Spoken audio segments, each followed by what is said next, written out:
మన కలెక్టర్ గారు వచ్చారు. రమ్మని రమ్మని. ఒరే రత్నం, ఆ కుర్చీ పట్టరా. కూర్చోరా. రండి రండి. నమస్కారం. బాలకృష్ణ గారు ఎవరండి? మా ముసలయ్య. ఆయన ఒకసారి పిలుస్తారా? ముసలయ్య ఏమిటి తాతమ్మా?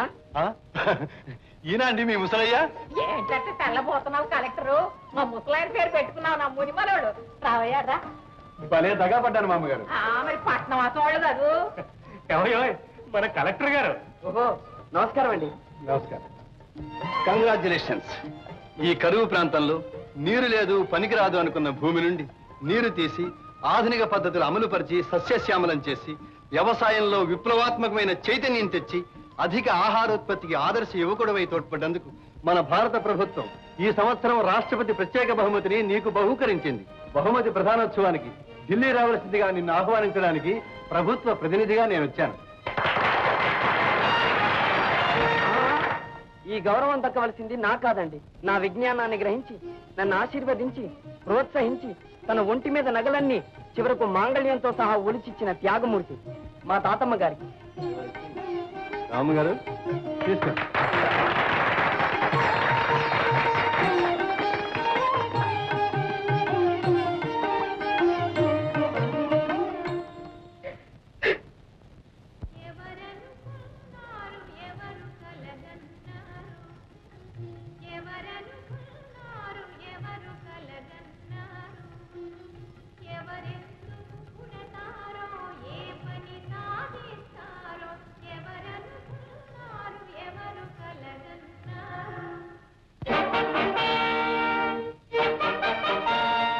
నేటి వ్యవసాయ రంగంలో విజ్ఞానాత్మకమైన ఆధునిక పద్ధతులు ప్రవేశపెట్టి క్షామ నివారణ కార్యక్రమం ద్వారా అధిక ఆహారోత్పత్తికి తోడ్పడిన ఆదర్శ యువ కర్షక నాయకుడు చిరంజీవి బాలకృష్ణకు ఈ సంవత్సరం రాష్ట్రపతి ప్రత్యేక బహుమతిని బహూకరిస్తున్నారు.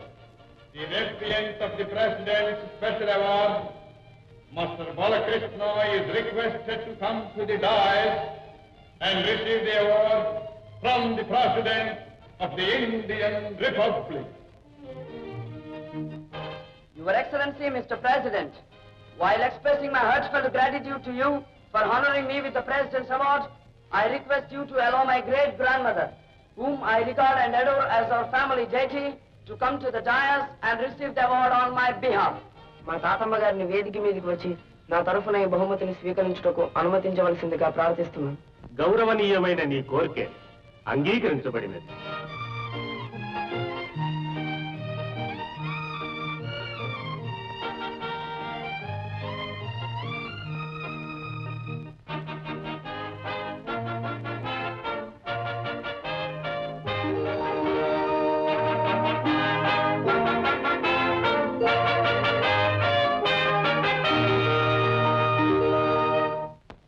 అయితే ఆ 10,000 నువ్వే దొంగిలించావు. దొంగిలించడమా? చిటి నేను దొంగిలించలేదు సార్. ఈ చేతులతో ఇలా తీసుకెళ్ళి ఆ జేబులో అలా పెట్టుకున్నాను. ఓహో, తీసుకున్నావా? అది నీ డబ్బేనా? అదేమిటి సార్, మా ఇంట్లో డబ్బు మా డబ్బు కాక మీ డబ్బు అవుతున్నా సార్. సార్, మా నాన్నగారు పెట్టులో పెట్టడం నా కళ్ళతో నేను స్వయంగా చూశాను సార్. అయితే ఆయన అడిగి తీసుకున్నావా? అదేమిటి సార్, మీరు అడిగితే మీరు ఇస్తారా సార్? మా నాన్నగారిని అడిగి అనుకోండి, ఎందుకు అంటారు సార్. అయినా మా అవసరాలు మీకేం తెలుసు సార్? ఆ డబ్బా ఏం చేశావు? డబ్బా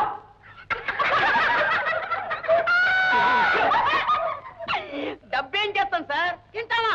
ఖర్చు పెడతాం. ఇంకొకరి డబ్బు ఖర్చు పెట్టడానికి నీకేం హక్కు ఉంది? హరే రామా హరే కృష్ణ. మరొకరి డబ్బా, దాని మీద ఎవరి పేరు లేదే. మీ దగ్గర ఉంటే మీ డబ్బు అవుతుంది, నా దగ్గర ఉంటే నా డబ్బు అవుతుంది. పాపం వీడి దగ్గర ఉంటే వీడి డబ్బు అవుతుంది. ఖర్చు పెడితే ఖర్చు అవుతుంది.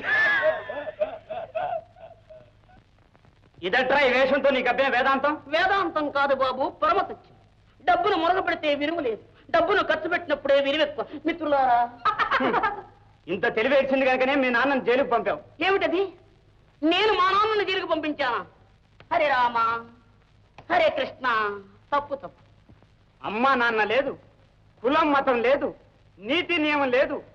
మన జాతి గౌరవానికి ప్రతిష్టకి భంగం కలిగిస్తూ సంఘ నియమాల్ని పాటించకుండా హద్దు తప్పి కోతుల్లా తిరుగుతారా? మన సాంప్రదాయాన్ని నాగరికతను లక్ష్య పెట్టకుండా మీ ఇష్టం వచ్చినట్టు వేషాలేస్తారా? వీళ్ళందరికీ మతులతో పాటు ఆకారాలు కూడా మనమత్తు జరగాలి. కానివ్వండి.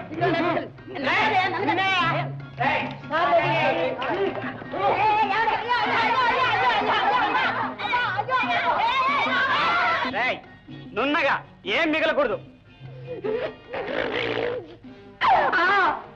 చూసి వాళ్ళకి నవ్వులాడుగానే ఉంటుంది సార్. హరే రామ హరే కృష్ణ. హరే రామ్ కాదురా, శ్రీరామచంద్ర ప్రభు నేడు సుపుత్రుడివి. పెద్ద అడిగారా? శ్రీరామచంద్ర ప్రభు అని అడగరా? అంతాడు పోయింది అదే కదా, మళ్ళీ పడుతుంది.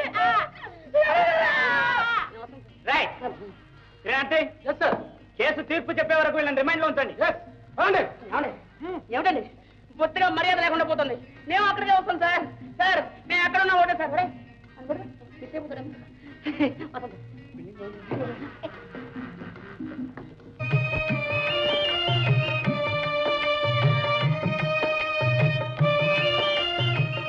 ఎవరయ్యా? నాన్నగారు లాగున్నారు తాతమ్మా. అవునయ్యో మానవడే. రాజా రా, ఇదేనా రావడం? పిచ్చోళ్ళలాగా ఇదెవరు? పిల్ల, నువ్వు ఆ మిలిటరీ వాడు కూతురు కదూ? అవును మామగారు. అంటున్నాడు మీ అబ్బా. మొత్తానికి నువ్వు మా పల్లెటూరు వచ్చావన్నమాట. ఇది మంచిదే. ఎరా మనోడా, బస్తీ వెళ్ళిన పని అయిందా? అయింది నాన్నమ్మ. నీ మాట కాదని, పిల్లలకింత చదువైనా అబ్బుతుందని బస్తీకి ఎగబడ్డందుకు బాగానే అయింది. ఇదిగో పెరిగారు, చదివారు, ఏం లాభం? చెల్లెలు పోతే అమ్మను పలకరించటానికి గాని, కన్న తల్లి పోతే కనీసం కర్మ చేయటానికి గాని ఇంటి పెద్ద కొడుక్కి తీరుబడి లేకపోయింది. ఏదో నీ పేరు పెట్టుకున్నందుకు పచ్చగా 10 కాలాల పాటు కాపురం చేస్తుందనుకున్న ఆడపిల్ల ఈనాడు స్కూళ్లలో పెరుగుతున్న ఆకతాయితనానికి బలైపోయింది. ఇక రెండో వాడు కాలేజీకి పంపితే చదువుకు ఎగనామం పెట్టి సన్నాసుల్లో గెలిచాడు. కొడుకై ఉద్ధరించకపోగా కన్న తండ్రికే దొంగతనం అంటగట్టి జైలుకు పంపించాడు. ఇక మూడో ఏదో బుద్ధిమంతుడు కుటుంబానికి ఇంత ఆదరవుగా ఉంటాడనుకుంటే వాడు కూడా బస్తీ బులపాటంలో పడి పెడదారిని పడ్డాడు. పోన్లేరా పిచ్చోడు, బాధపడ. పడ్డవాళ్ళు ఎప్పుడు చెడ్డవాళ్ళు కారరా. అసలు అవన్నీ మర్చిపోవడానికి ఈయనగారు వస్తారు చాలు. కులములో ఒకండు గుణవంతుడుండిన కులము వెలయు వాని గుణము వలన అన్నారా పెద్దలు. నువ్వు ఇంటికాడ లేవంటే ఇటు వచ్చావు. చూడు ఈయనెవరో చూడు. ఎవరి గడ్డా? రామం, నేను నన్ను గుర్తుపట్టలేదటే.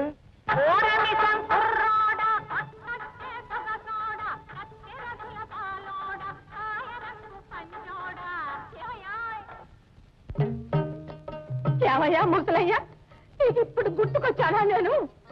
అయినా నాకు తెలుసులే, ఏనాటికైనా నువ్వు ఈ గుటికే తిరిగి వస్తావని. అందుకే ఎన్ని కష్టాలు వచ్చినా నా పశువు గుంకం చెదగానే నమ్మకంతో రాయిలా బతుకున్నాను. చూడరా మీ బైరాగి తాతయ్యని. అయితే రామం, ఎవడే వీడు? అంతా నా పోలికే, గడ్డం కూడా పెంచాడు. ఒక గడ్డమే కాదు, బుద్ధులు కూడా మీయే వచ్చాయి. వీడు మీలాగే నన్ను ఒంటరిదాన్ని చేసి ఏదో పావుకుందామని పట్నం పోయినాడు. మీలాగే బుద్ధి వచ్చి ఈ ముహూర్తాన్ని ఊడిపడ్డాడు సంసారంతో. మన కొడుకు కోడలు పోతూ పోతూ మిగిల్చిపోయిన వంశోద్ధారు మన మనవడు. వీళ్ళందరూ ముని మనవడు. ముసలయ్య ఆయనే మా ముసలయ్య. కాబట్టి రామం, అయితే నేను వెళ్ళాక పెద్ద కథే జరిగింది. అంతకంటే పెద్ద కథ, అసలు కథ ఇంకోటి ఉంది. నీ పేరు పెట్టుకున్నందుకు ఈ ముని మనవడి గారు నా బంగారు కళ పండించాడు. రాష్ట్రపతి పథకం తీసుకుంటే భాగ్యం నాకు కలిగించాడు. మరి ఇంతకాలం నువ్వు ఎక్కడున్నావు తాతయ్య? తాతమ్మను ఒంటరిగా ఎందుకు వదిలిపెట్టావు? ఒరే ముని మనవడా, నీ పేరేమిటో నాకు తెలియదు. మీ తాతమ్మ తెగబడి అప్పులు చేసి పొలం కొట్టు ఉంటే నేను ఆనాడే అనుకున్నా ఇది ఎప్పుడో పుట్టి ముంచుతుందని. నేనేం పుట్టి ముంచలేదు కానీ నువ్వే నన్ను నట్టేట్టో ముంచెట్టా. అయినా ఇంతకి నువ్వు వెళ్ళి సాధించుకొచ్చిందేంటి? పరడి గడ్డం తప్ప. అవునే రామం, నిజమే. కాశీ రామేశ్వరం, హరిద్వారం గురుద్వారం, సింహాచలం భద్రాచలం అన్నీ తిరిగా. కృష్ణా గోదావరి, కావేరి తుంగభద్ర, యమునా గంగా అన్నిట్లో మునిగా. అన్ని మఠాల్లో మఠాం వేసి గడ్డాం పెంచిన ప్రతి సన్నాసి కాళ్ళు పట్టుకున్నా. కానీ కిటుకు మాత్రం ఎవరూ చెప్పలా. ఈ తిరుగుడునే చివరికి సత్యం తెలుసుకున్నా. చూడు బాబా, ఏమిటో చెప్పుతున్నా. అంత గడ్డం పెంచింది తులసి పోసలేసా? నువ్వే చెప్పు. పిరికితనంతో పెళ్ళాన్ని వదిలిపెట్టి పారిపోతే పరమార్థం లేదని, కృషిలోనే దేవుడున్నాడని, కృషితో నాస్తి దుర్భిక్షమని. ఈ జ్ఞానోదయం కాగానే గృహలక్ష్మికి నువ్వు గుర్తుకొచ్చావు. వెంటనే వెళ్ళిన దారినే వెనక్కి వచ్చేసా నిన్నే వెతుక్కుంటూ. నాకు తెలిసే నువ్వు నా కోసం బ్రతికుంటావని, నాకు తెలుసు నువ్వు నా కోసం బ్రతికుంటావని, నాకు తెలుసు, నాకు తెలుసు.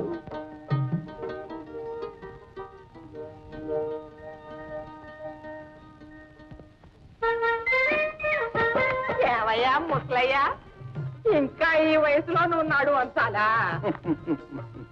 రామం, కృషితో నాస్తి దుర్భిక్షం, అది నేను నేర్చుకున్న పాఠం. అది చూడు, మనవడు ముని మనవళ్ళు అందరూ ఒళ్ళుంచి కష్టపడుతూ ఉంటే మునుపటి ఉత్సాహం నాలో పొంగుకొస్తోంది. కోరమీసం కుర్రోడ్డయ్యాను. చూడు ముసలయ్యా, నువ్వు కోరమీసం కుర్రోడువేనా? నేను పల్లదన వయస్కాన్ని మాత్రం కాలేనయ్యో. పాండవులు పాండవులు తుమ్మెదా, పంచ పాండవులే తుమ్మెదా, కాశానిలో గెలి తుమ్మెదా, చల్లంగా ఉండాలి తుమ్మెదా, ఎంతో దేముగా ఉండాలి తుమ్మెదా, ఎంతో దేముగా ఉండాలి తుమ్మెదా.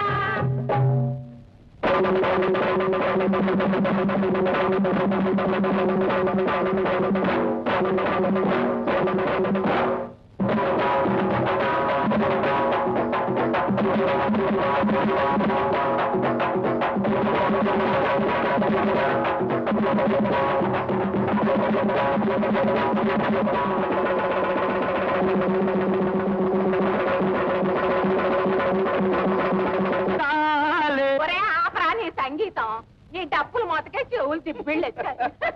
మహాప్రభో, ధన సింహాసనమై నభంపు కొడుగై. రావయ్యా పట్టుకొచ్చిరా, ఈసారి నిజంగానే మాకు ధర సింహాసనమైంది. ఎందుకంటావా, మా ముసలయ్య వచ్చాడు. ఇదే మాకు నిండైన పండగ. రండి రండి, అందరూ రండి. ఒరే, ఏనాడు రైతు పండించింది తాను ఒక్కడే తినలే. ఏ రైతైనా దేశానికి ఇంత అన్నం పెట్టేవాడే గాని తానొక్కడే కట్టుకుపోయేవాడు మాత్రం కాదు. నా మటుకు నేను ఆ 100 ఎకరాల నాడెంతో, ఈ 3 ఎకరాల నాడు అంతే. ఏ దేశంలో రైతు క్షేమంగా ఉంటాడో ఆ దేశం సుభిక్షంగా ఉంటుంది.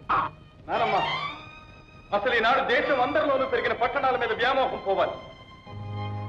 ప్రతి రైతు పట్టణాలకు ఎగబడితే దేశంలో కూడే కరువవుతుంది. సోమరితనంతో ఇక్కడ కష్టపడలేక పిల్లల చదువుకని, అక్కడేదో బాగుకోవచ్చని, సుఖాల మీద ఆశతో, సంపాదన మీద పేరాశతో, నాగరికత మీద మోజుతో, మోసాలతో, కుళ్ళుతో, కుచిత బుద్ధులతో గబ్బు కొట్టే పట్టణాలకు పోయి అక్కడ మనుషులు సంసారాలు పాడయ్యే కంటే, 10 మందిని యాచించి హీనంగా బ్రతకటం కంటే ఇక్కడ తృప్తిగా ఆనందంగా పండించిన దాంట్లో తాను చదివి 10 మందికి పెట్టే రైతు జీవితమే ధన్యం. అవునరా, ఇదేగానే మొదటి నుంచి గోల పెడుతోంది. చూడండి రా నాయన, మాతో పాటే మీరు. మీకెంత ధాన్యం కావాలో పోయి తవ్వుకోండి.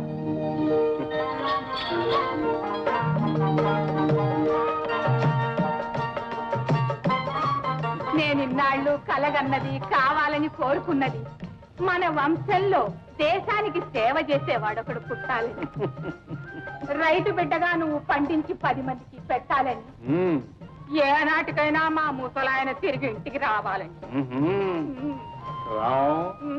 నువ్వు ఇన్ని కలలు కన్నా నేను ఇన్నాళ్ళు తిరిగి తిరిగి నేర్చుకున్నది ఒకటే పాఠం. ఏంటో చెప్పు చూద్దాం. నువ్వే చెప్పు. కృషితో నాస్తి దుర్భిక్షం అని. అవునవును, నిజమే నిజమే, పెద్ద పాఠమే. మరి ఇంత దేశం తిరగాల్సి వచ్చింది ఆ పాఠం కోసం.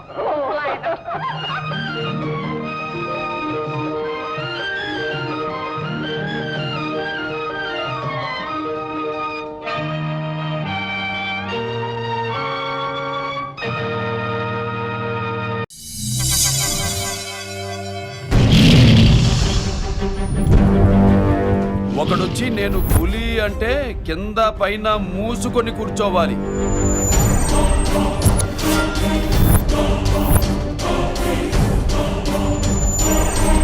నేను చెయ్యి చాచినప్పుడే సెకండ్ ఇవ్వు. చనువిచ్చాడు కదా అని చక్కెరెక్కాలను చూస్తే చుట్టాను చూడటానికి కూడా స్కెల్టన్ మిగలదు.